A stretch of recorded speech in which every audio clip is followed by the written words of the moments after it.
अफगानिस्तान में हालात सुधरने की जगह बिगड़ते ही जा रहा है। नाटो और अमेरिकी सेना ने जब से अफगानिस्तान से वापसी की है तब से अफगानिस्तान को अब तक की सबसे बड़ी कामयाबी हाथ लगी है। अफगानिस्तान में जारी खूनी संघर्ष के बीच तालिबान लगातार अफगानिस्तान के कई इलाकों पर कब्जा करता जा रहा है, लेकिन अब खबर आ रही है कि उन्होंने सबसे बड़े शहर कांधार पर कब्जा कर लिया है। तालिबान ने यह दावा किया है कि उसने एक और प्रांतीय राजधानी कांधार पर कब्जा कर लिया। आपको बता दें कि अब सिर्फ राजधानी काबुल उनसे बचा हुआ है, क्योंकि काबुल के बाद कांधार ही अफगानिस्तान का दूसरा सबसे बड़ा शहर है। लेकिन जिस तरह से तालिबान आगे बढ़ रहा है उसे देखते हुए ये कहा जा सकता है कि काबुल पर भी वो जल्द ही कब्जा कर सकता है। तो आइए आपको बताते हैं कि काबुल के कितने करीब है तालिबान।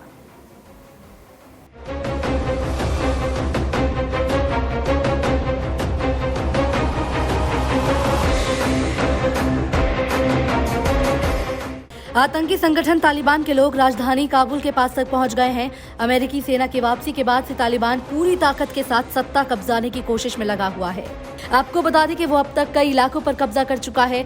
कंधार को कब्जाने से पहले तालिबान ने 2 और प्रांतीय राजधानी गजनी और हेरात पर कब्जा कर लिया था। इस तरह से आतंकवादी संगठन अब तक 12 प्रांतीय राजधानियों पर कब्जा कर चुका है और अब उनकी निगाहें राजधानी काबुल पर हैं। अधिकारियों ने कहा कि कंधार पर तालिबानियों का कब्जा हो गया, लेकिन गवर्नमेंट ऑफिशियल्स और उनकी टीम हवाई मार्ग से किसी तरह शहर से भागने में सफल रहे। आपको बता दें कि इस तरह से अफगानिस्तान में तालिबान की पकड़ धीरे धीरे मजबूत होती जा रही है। अब तालिबानियों का अगला टारगेट काबुल ही होगा, मगर अभी काबुल खतरे से बाहर दिख रहा है। जानकारी के लिए आपको बता दें कि बीते दिनों इसी कंधार में तालिबानियों ने इंडियन फोटो जर्नलिस्ट दानिश की हत्या कर दी थी। तालिबानी काबुल से केवल 130 किलोमीटर दूर है। गजनी में एक्सट्रीमिस्ट ने उजले झंडे फहराए। आपको बता दें कि तालिबान ने ऑनलाइन वीडियोस और तस्वीरें भी डाली हैं, जिनमें उनके फाइटर्स गजनी प्रांत की राजधानी गजनी में नजर आ रहे हैं। दरअसल कई दिनों से जारी लड़ाई पर अफगान सिक्योरिटी फोर्सेस और सरकार कोई टिप्पणी करने को तैयार नहीं है। तालिबान से काबुल को सीधे कोई खतरा नहीं है, लेकिन जिस तरह से वो आगे बढ़ रहा है उसके इस कदम पर सवाल खड़ा होता है कि अफगान सरकार अपने पास बचे इलाकों को आखिर कब तक कंट्रोल में रख पाएगा। गजनी प्रांत के काउंसिल मेंबर ने बताया कि शहर के बाहर बने 2 बेस अब भी सरकारी बलों के कब्जे में हैं। इस बीच अफगानिस्तान के सबसे बड़े शहरों में से एक लश्करगाह में लड़ाई तेज हो गई है।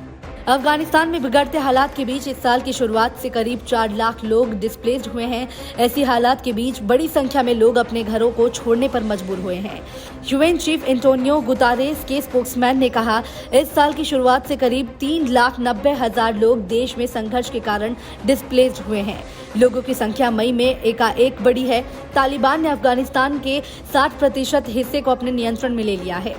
आपको बता दें कि तालिबान आतंकियों ने अब तक जरांज, शेबरगान, सरेपुल, कुंदुज, तालुकान, एबक, फरह, पुले, खुमारी, बदख्शां, गजनी, हेरात और कंधार पर कब्जा कर लिया है, जबकि लश्करगाह में अभी भी भीषण लड़ाई जारी है। वहीं तालिबान के तेजी से बढ़ते कदम को देखते हुए अफगान सरकार समझौते की बात भी कर रही है। माना जा रहा है कि राष्ट्रपति सत्ता के बंटवारे जैसा कोई फैसला ले सकते हैं।